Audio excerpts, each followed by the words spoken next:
Yves, après 5 ans après Jean Tirole, la France est à l'honneur de nouveau du prix Nobel d'économie avec la chercheuse, alors elle est franco-américaine quand même, Esther Duflo, qui est âgée d'à peine 46 ans.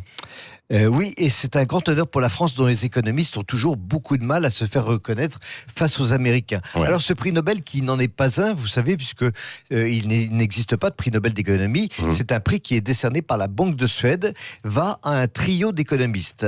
Esther Duflo, bien sûr, dont on a beaucoup parlé, le chercheur Abhijit Banerjee, qui est son directeur de thèse au MIT et qui est devenu son mari et le père de son enfant, et Michael Kramer, chercheur à l'université d'Harvard. Alors tous les trois travaillent depuis des années sur la pauvreté dans le monde, et Esther Duflo a même monté des expériences concrètes pour la réduire. Celle qui vient de se voir attribuer le Nobel d'économie est très loin des équations, même si elle enseigne au Collège de France.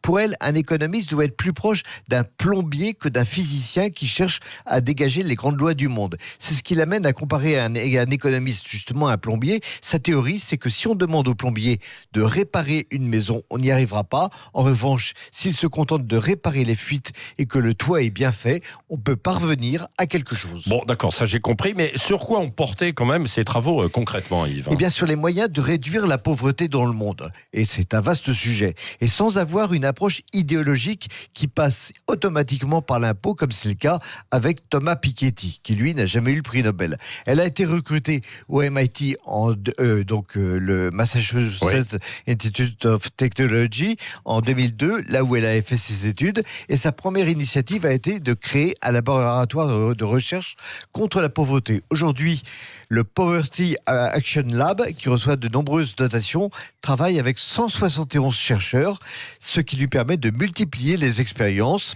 car son maître mot, c'est le pragmatisme.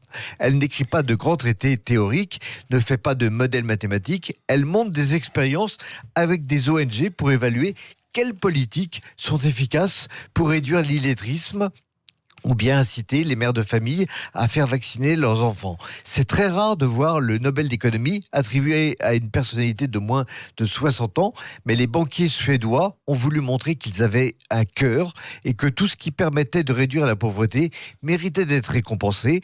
Alors naturellement, comme nul n'est prophète dans son pays, Esther Duflo est plus connue aux États-Unis, en Inde ou en Suède. La voilà enfin reconnue en France.